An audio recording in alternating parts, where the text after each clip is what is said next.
Live from the Breaking News and Weather Authority, this is WEAU 13 News at 10. Tonight at 10, the electric slide. Just how many drivers in Wisconsin are jumping on board the eco-friendly trend? And what are the pros and cons of driving a car that doesn't require gas? It's our Assignment 13 report tonight.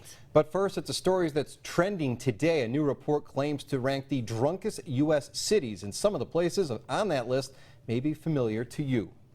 The report was released this week by 24/7 Wall Street and lists Eau Claire and La Crosse in the top 10 cities for most excessive drinking. But according to the Eau Claire City County Health Department, these stats are not surprising or new. WEAU's Danielle Wagner is live on Water Street with more on how the issue is impacting the county. Danielle. 2 days after the Eau Claire School Board approves wage increases for just about everybody in the district, a committee meets today to figure out how to pay for it. And what's being called step 2 of the process, the district's budget development committee met this morning to discuss details of how the new pay plan will be implemented, including a possible referendum. The district says its new compensation plan is focused on recruiting and retaining employees. If you look at our starting salary compared to other starting salaries of year 1, year 2, year 3, year 4. The compensation system is set to take effect July 1st. Discussion will continue at the next school board meeting on June 6th. Candidates in the Wisconsin Senate race are weighing in tonight on a new overtime pay requirement from the Obama administration. And perhaps not surprisingly, they're giving opposing viewpoints. Democrat Russ Feingold says the rule is overdue and the current system is unfairly affecting middle and lower income earners.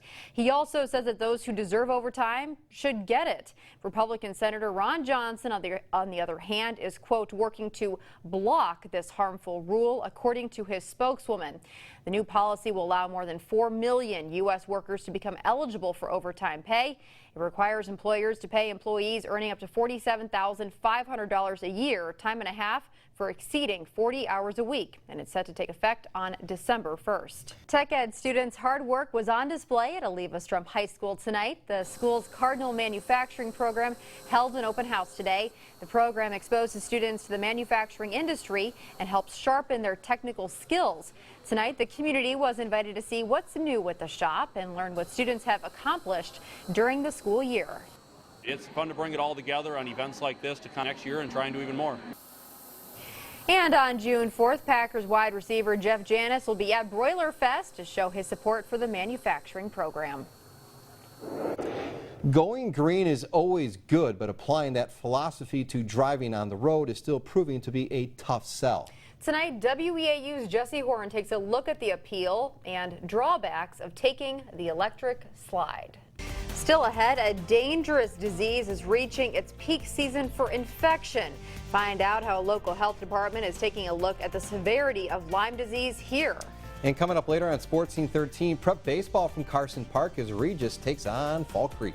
But next in news, if you've been wondering just how rich Donald Trump really is, we'll tell you what newly released financial documents reveal when we come back.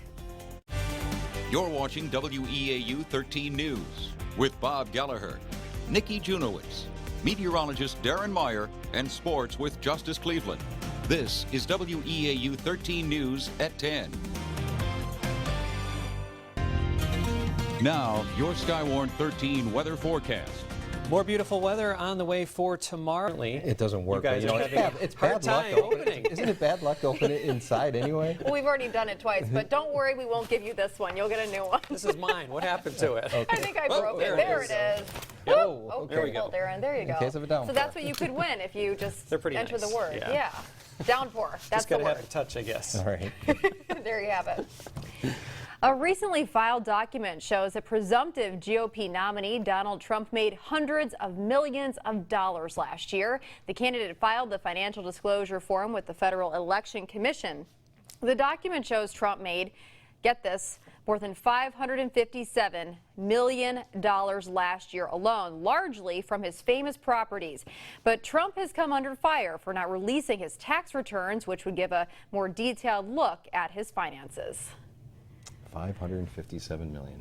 Well, I know. I can't even wrap my mind around how much money that is. He wins the Powerball every year.